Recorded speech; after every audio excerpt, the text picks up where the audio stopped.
Let's go to Canada, to Halifax, Nova Scotia. Françoise Bédis teaches philosophy at Dalhousie University. Thank you for speaking with us here on France 24. Thank you for having me. Now, once again, he hasn't published yet in any journal. There's skepticism about whether or not this is true. What's your reaction to what you just heard? Well, I actually listened to this late last night because I think many people who are invested in this area wanted to hear directly from the source what it is that he was claiming he had done.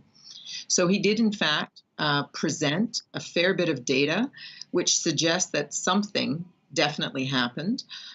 He answered questions from the audience, both about the science and the ethics. And he seemed pretty convinced that what he had done was ethically defensible. Is it ethically defensible?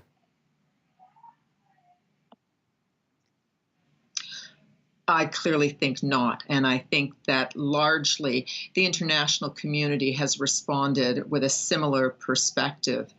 And the reason for this is multifaceted. On the one hand, many people would be concerned about issues of safety and efficacy. So the concern here would be prematurity. Other people aren't actually interested in whether the timing was right and whether or not the scientific community, had the science where it needed to be. They would object to this in principle, even if the science was confirmed, shall we say. And I have to say that I'm siding with that for a number of reasons. First of all, it's not clear that this would be an appropriate indication for the kind of work that he was doing. And let me just remind everybody, what he's doing is changing the DNA of the human embryo. So the person who's born is going to have genetically modified DNA. And more importantly, every child they give birth to will have that same genetically modified DNA, and so on through the generations. So what you're suggesting, there is that you're thinking about just what you're suggesting there is that there's a big difference between designing DNA, which is what you're talking about, and for instance, screening eggs and sperm for, say, Down syndrome or other diseases. Absolutely. I think you've hit the nail on the head. The difference there is between selection and design. And you're actually moving into a whole new realm of manipulation once you're not just looking at what's in the dish and making a choice, but you're actually starting to tinker with that DNA. So here in France, it's both that are illegal, design and selection. What do you think of that? Well, I'm actually surprised to hear that the selection is also illegal in France. And the reason for that is typically in most first world countries or high income countries, there is an understanding of reproductive rights, which allows a woman to make decisions over her body and her reproduction. And typically in that context, it means that women have access to prenatal testing on the basis of which they would make choices about which pregnancies they will or will not continue. Now, having said that, there are people who would object to that on the grounds that this is eugenic.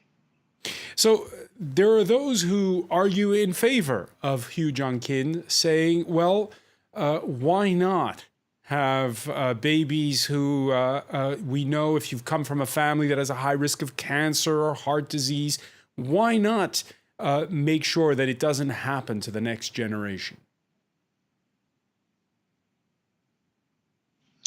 There certainly are a number of people who think this kind of research is important and should go forward, but perhaps at a slower pace.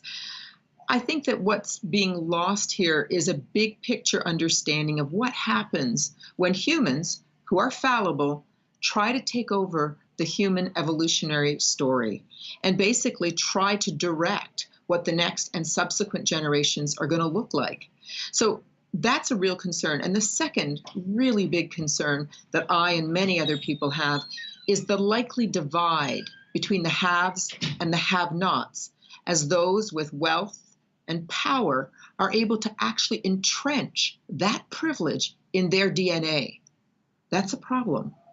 Which scares you more, the rise of artificial intelligence that we may create, well, Frankenstein monsters, or what we're witnessing here, which is tinkering and perhaps creating, quote, superhumans?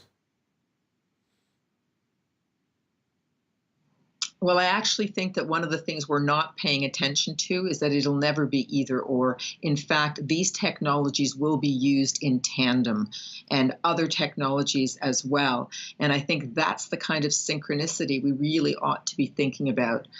There's no one technology that will be used in isolation. So, yes, I think at one time most people were worried about biotechnology. Today, many more people are worried about artificial intelligence.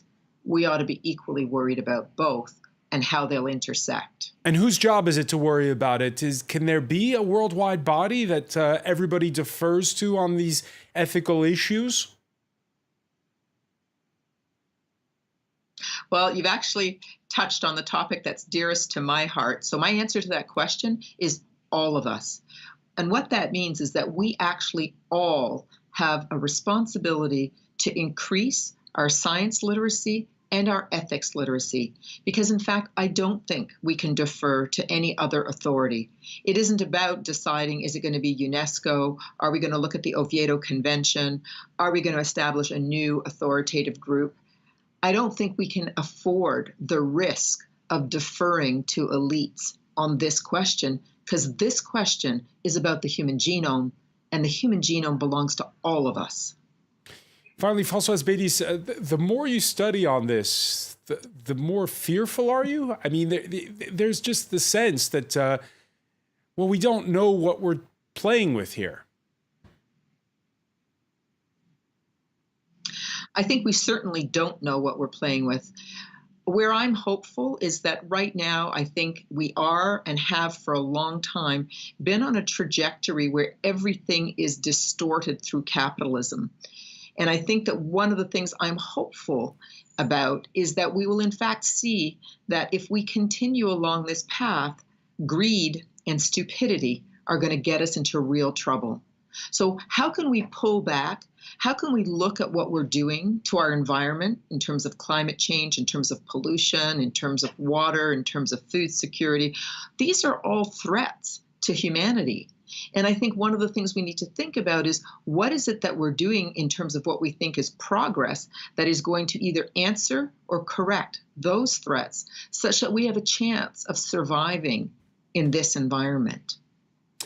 Françoise Bédis, many thanks for joining us from Halifax, Nova Scotia.